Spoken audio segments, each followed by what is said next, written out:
आज के इस वीडियो में हम आपको एक इंटरेस्टिंग अपॉर्चुनिटी जो आईआईटी बीएचयू की तरफ से आई है, जूनियर रिसर्च फेलोशिप की पोजीशन है। तो जो लोग इंटरेस्टेड हैं वो लोग अप्लाई कर सकते हैं। और ये जो पोजीशन है 12 तारीख को रिलीज़ की गई थी। 12 तारीख को ये एडवर्टाइजमेंट आया था।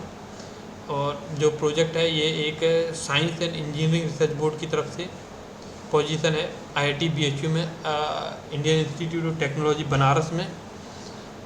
और जो प्रोजेक्ट का टाइटल है improvement of delamination fracture toughness in nano graphene particles reinforce polymer composite laminates and experimental and numerical approach. तो यहाँ जो जेआरएफ की पोजीशन है, इसकी जो क्वालिफिकेशन है वो ये है कि आपके पास बैचलर डिग्री होनी चाहिए और मास्टर डिग्री होनी चाहिए। बैचलर डिग्री आपके पास फर्स्ट क्लास में बैचलर डिग्री होनी चाहिए रिलेवेंट फील्ड में, और मास्टर डिग्री आपके पास रिलेवेंट फील्ड में मास्टर डिग्री होनी चाहिए। First class bachelor degree in the sense आपके पास बैचलर डिग्री में मिनिमम 60% मार्क्स होने चाहिए। इसके अलावा आपके पास गेट या नेट का क्वालिफिकेशन कंपलसरी है।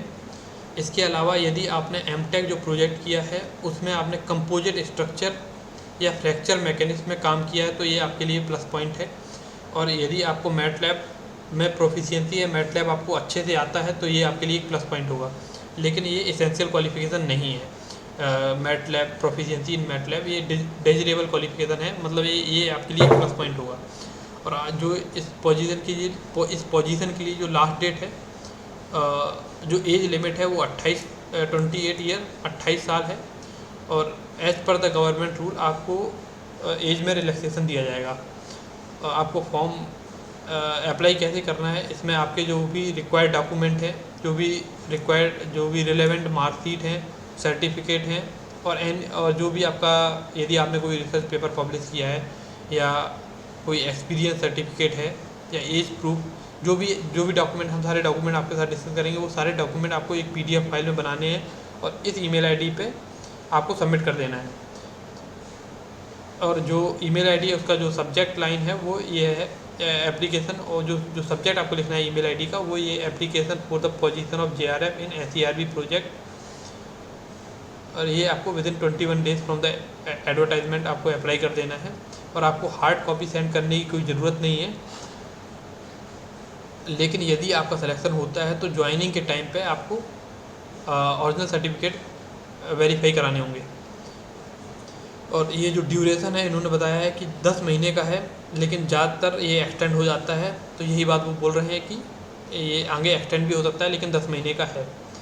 और मतलब अगर नंबर ऑफ़ कैंडिडेट अप्लाई करने वाले कैंडिडेट की संख्या बहुत ज़्यादा है तो जो प्रोजेक्ट इंचार्ज है तो वो क्वालिफ़िकेशन और एक्सपीरियंस के बेसिस पे इंटरव्यू के लिए कॉल कर सकते हैं।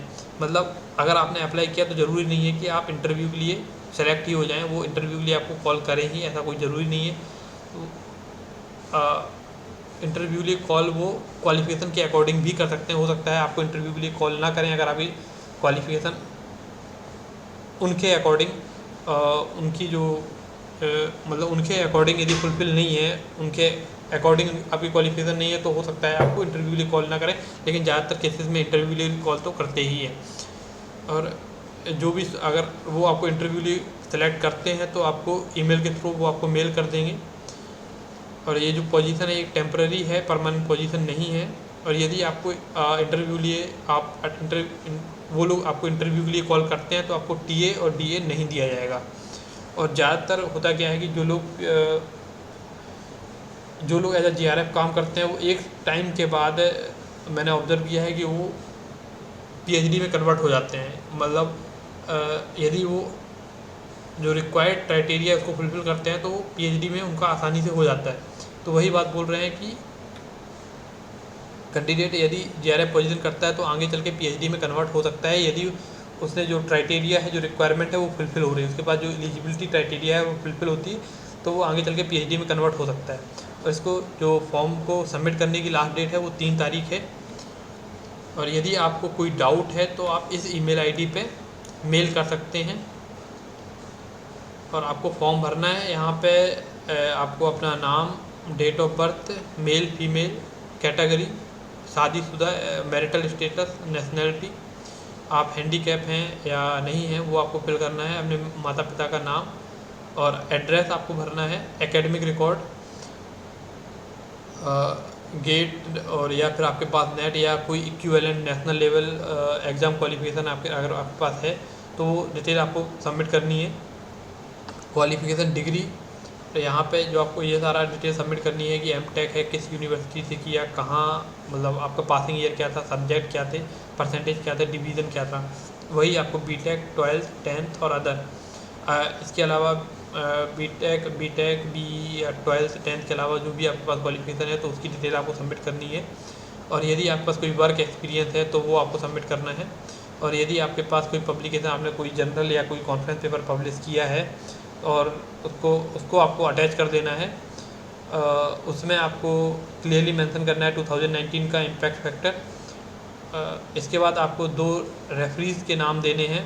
यहाँ पे आप कोई 2 ऐसे लोगों के नाम दे सकते हैं जो एक अच्छी पोजीशन पे हैं।